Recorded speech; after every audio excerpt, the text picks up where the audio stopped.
ಶ್ರೀಗುರುಭ್ಯೋ ನಮಃ. ಹರಿ ಓಂ.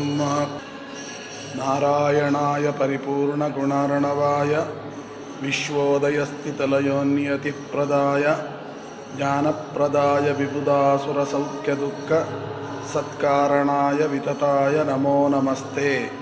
ಶ್ರೀಗುರುಭ್ಯೋ ನಮಃ. ಹರಿ ಓಂ. ಹರಿ ಓಂ. ಹರಿ ಓಂ. ನಾಳೆ ಮತ್ತು 14 ಮತ್ತು 15ನೇ ತಾರೀಕು. 14 ಭೋಗಿ, 15 ಸಂಕ್ರಮಣ. ಈಗ ಈ ಸಂದರ್ಭದಲ್ಲಿ ಈ ಹಬ್ಬವನ್ನು ಯಾಕೆ ಇಷ್ಟು ವಿಜೃಂಭಣೆಯಿಂದ ಮಾಡಬೇಕು ಅಂತ ಕೆಲವರ ಪ್ರಶ್ನೆ. ಅಷ್ಟೇ ಅಲ್ಲ, ಇಷ್ಟು ಸಂಕ್ರಮಣಗಳು ಬರ್ತದೆ. ಆ ಎಲ್ಲ ಸಂಕ್ರಮಣಗಳನ್ನು ಬಿಟ್ಟು ಈ ಮಕರ ಸಂಕ್ರಮಣಕ್ಕೆ ಯಾಕೆ ಇಷ್ಟೊಂದು ಮಹತ್ವ ಅನ್ನುವಂತಹ ಪ್ರಶ್ನೆಯನ್ನು ಕೆಲವರು ಕೇಳಿದರು. ಅದಕ್ಕೆ ಈ ಒಂದು ದೃಶ್ಯ ಮಾಧ್ಯಮದ ಮುಖಾಂತರ ಉತ್ತರವನ್ನು ಕೊಡೋದಾದರೆ, ಮುಖ್ಯವಾಗಿ ಮಕರ ಸಂಕ್ರಮಣಕ್ಕೆ ಬಹಳ ಮಹತ್ವ ಯಾಕೆ ಅಂತ ಹೇಳಿದರೆ, ಸೂರ್ಯನ ಗತಿ ಬದಲಾಯಿಸುವ ಸಂಕ್ರಮಣ ಈ ಸಂಕ್ರಮಣ. ಯಾಕೆಂದರೆ ಇಲ್ಲಿಯ ತನಕ ಏನು ಕಿರಣಗಳನ್ನು ಸೂರ್ಯ ಕೊಡ್ತಿದ್ದ ಅದು ದೇಹದ ಬೆಳವಣಿಗೆಗೆ ಅಷ್ಟು ಉಪಯೋಗ ಅಲ್ಲ. ಇವತ್ತಿಂದ ಅಂದರೆ ಅರ್ಥಾತ್ 15ನೇ ತಾರೀಕಿನ ನಂತರ ಕೊಡತಕ್ಕಂತಹ ಯಾವ ಮತ್ತು ಈ ಸೂರ್ಯನ ಕಿರಣಗಳಿದೆ ಅದು ದೇಹದ ಬೆಳವಣಿಗೆಗೆ ಅತ್ಯಂತ ಉಪಯುಕ್ತವಾಗಿರತಕ್ಕಂಥದ್ದು. ಇಷ್ಟಾದರೆ ಇನ್ನೊಂದು ವಿಚಾರವನ್ನು ನಾವು ತಿಳ್ಕೊಳ್ಬೇಕಿಲ್ಲಿ. ಯಾಕೆ ಅಂತಂದರೆ, ಸೂರ್ಯ ಧನುರಾಶಿಯನ್ನು ಬಿಟ್ಟು ಮಕರ ರಾಶಿಗೆ ಬರತಕ್ಕಂತಹ ಒಂದು ಸುದಿನ. ಧಾನ್ಯಗಳು ಬೆಳೆದ ನಂತರ ಆ ಧಾನ್ಯಗಳನ್ನು ಸ್ವೀಕಾರ ಮಾಡಲಿಕ್ಕೆ ಒಂದು ಒಳ್ಳೆಯ ಮುಹೂರ್ತ. ಇನ್ನೊಂದೇನು ಅಂತಂದರೆ, ಮಕರ ಸಂಕ್ರಮಣ ಅಂತಂದರೆ ಮಕರ ರಾಶಿಗೆ ಅಧಿಪತಿ ಶನಿ, ಮಕರ ಮತ್ತು ಕುಂಭಗಳಿಗೆ ಅಧಿಪತಿ ಶನಿ. ಈ ಮಕರ ರಾಶಿ ಕುಜನಿಗೆ ಅಂದರೆ ಭೂಮಿಯ ಪುತ್ರನಾಗಿರತಕ್ಕಂಥ ಕುಜನಿಗೆ ಉಚ್ಚ ಸ್ಥಾನ. ಅದೇ ವಿದ್ಯೆಯನ್ನು ಕೊಡತಕ್ಕಂತಹ ಬೃಹಸ್ಪತಿಗೆ ಅದು ನೀಚ ಸ್ಥಾನ. ಆದ್ದರಿಂದ ವಿದ್ಯೆಯನ್ನು ಸಂಪಾದಿಸುವವನಿಗೆ ಗುರು ನೀಚದಲ್ಲಿದ್ದಾಗ ವಿದ್ಯೆ ಸಂಪಾದನೆ ಮಾಡೋದು ಕಷ್ಟ. ಇನ್ನು ಅದಕ್ಕೆ ಪ್ರತಿಬಂಧಕವಾಗಿರತಕ್ಕಂತಹ ಕುಜ ನೀಚದಲ್ಲಿದ್ದಾಗಲೂ ಕಷ್ಟ. ಆದರೆ ಕುಜನಿಗೆ ಅದು ಉಚ್ಚ ಸ್ಥಾನವಾದ್ದರಿಂದ ಶನಿ ದೇವತಾಕವಾಗಿರತಕ್ಕಂತಹ ರಾಶಿ. ಅಲ್ಲಿ ಸೂರ್ಯ ಬಂದಾಗ ಸೂರ್ಯನ ಮಗನೇ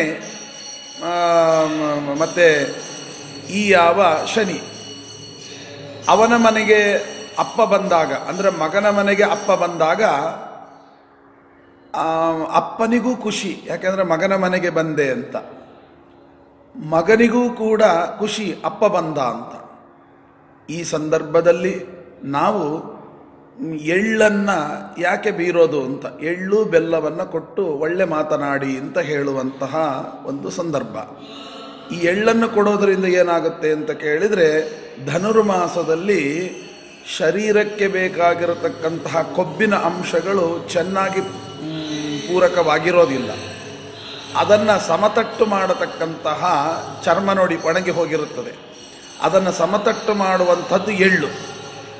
ನಿಜವಾಗಿ ನೋಡಿದರೆ ಆ ಎಳ್ಳು ಅಂದರೆ ಈ ಮಕರ ರಾಶಿಗೆ ಅಧಿಪತಿಯಾದ ಶನಿಯ ಧಾನ್ಯ. ನವಧಾನ್ಯಗಳಲ್ಲಿ ಎಣ್ಣೆಯನ್ನು ಬೀರುವಂತಹ ಧಾನ್ಯ ಅಂದರೆ ಎಳ್ಳು ಒಂದೇ, ಬೇರೆ ಯಾವುದೂ ಅಲ್ಲ. ಇದು ಪಿತ್ತಕೋಶ, ಪಿತ್ತವನ್ನು ಜಾಸ್ತಿ ಉಂಟು ಮಾಡುತ್ತೆ. ಆದರೆ ಬೆಲ್ಲದ ಜೊತೆಗೆ ಸೇರಿಸಿದಾಗ ಇದು ದೇಹಕ್ಕೆ ಬೇಕಾಗಿರತಕ್ಕಂಥ ವಿಟಮಿನನ್ನು ಪೂರ್ಣ ಮಾಡುತ್ತೆ. ಅದಕ್ಕೋಸ್ಕರವಾಗಿ ಇದನ್ನು ನಾವು ಮತ್ತು ಒಳ್ಳೆಯ ಹಬ್ಬದಂತೆ ಆಚರಣೆ ಮಾಡತಕ್ಕಂಥದ್ದು ಅಂತ. ಮತ್ತು ಇನ್ನೊಂದೇನು ಅಂದರೆ, ಇಲ್ಲಿಯ ತನಕ ಯಾವ ಶುಭ ಕಾರ್ಯಗಳನ್ನು ಮಾಡ್ತಾ ಇರಲಿಲ್ಲ. ಇನ್ನು ಮೇಲೆ ಮಾಘಾದಿ ಪಂಚಕಂ ಅಂತ ಕರೀತಾರೆ. ಅಂದರೆ ಮಾಘವೇ ಮೊದಲಾಗಿರತಕ್ಕಂತಹ 5 ತಿಂಗಳಲ್ಲಿ ಈ ಕಾರ್ಯಕ್ರಮವನ್ನು ವೈಭವದಿಂದ ಮಾಡಬೇಕು ಅಂತ. ಮದುವೆ ಮುಂಜಿ ಎಲ್ಲ ಕಾರ್ಯಕ್ರಮಗಳು ಇನ್ಮೇಲೆ ಪ್ರಾರಂಭವಾಗುತ್ತೆ. ಅದಕ್ಕೆ ಸೂರ್ಯನ ಗತಿಯ ಬದಲಾವಣೆ ಬಹಳ ಮುಖ್ಯ. ಇನ್ನು ಮೇಲೆ ನೋಡಿ, ಇಲ್ಲಿಯ ತನಕ ಚಳಿ, ಯಾವ ಕೆಲಸ ಮಾಡಲಿಕ್ಕೂ ಆಗ್ತಿರಲಿಲ್ಲ.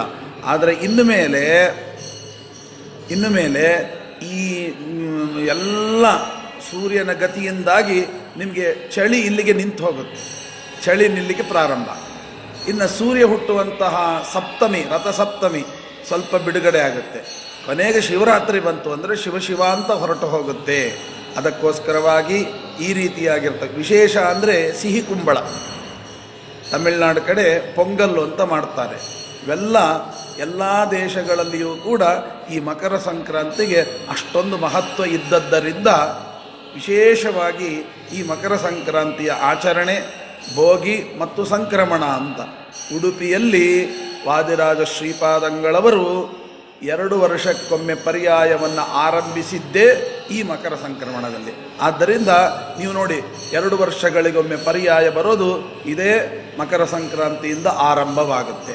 ಆದ್ದರಿಂದ ಇಂತಹ ಸರ್ವಶ್ರೇಷ್ಠವಾದ ನಮ್ಮ ಶ್ರೀಮದ್ ಆನಂದ ತೀರ್ಥರಿಗೂ ಕೂಡ, ವಾದಿರಾಜ ಶ್ರೀಪಾದಂಗಳವರಿಗೂ ಕೂಡ ಸಮ್ಮತವಾದ ಈ ಸಂಕ್ರಮಣ ವಿಶೇಷವಾಗಿ ಬರತಕ್ಕಂಥ ಒಂದು ಹಬ್ಬಗಳಲ್ಲಿ ಒಂದು. ಪಿತೃಗಳಿಗೆ ವಿಶೇಷವಾಗಿ ತೃಪ್ತಿಯನ್ನು ಕೊಡತಕ್ಕಂತಹ ಎಳ್ಳಿನ ಸ್ನಾನ, ಎಳ್ಳಿನ ತರ್ಪಣ, ಎಳ್ಳು ಭಕ್ಷಣ ಇವೆಲ್ಲವನ್ನು ಕೂಡ ಮಾಡಿದರೆ 7 ಜನ್ಮದ ಪಾಪಗಳು ಪರಿಹಾರವಾಗುತ್ತೆ ಅಂತ ಇದ್ದದ್ದರಿಂದ ಸರ್ವರು ಕೂಡ ಈ ಹಬ್ಬವನ್ನು ಆಚರಣೆ ಮಾಡಿ ಕೃತಾರ್ಥರಾಗಬೇಕು ಅಂತ ಪ್ರಾರ್ಥನೆ.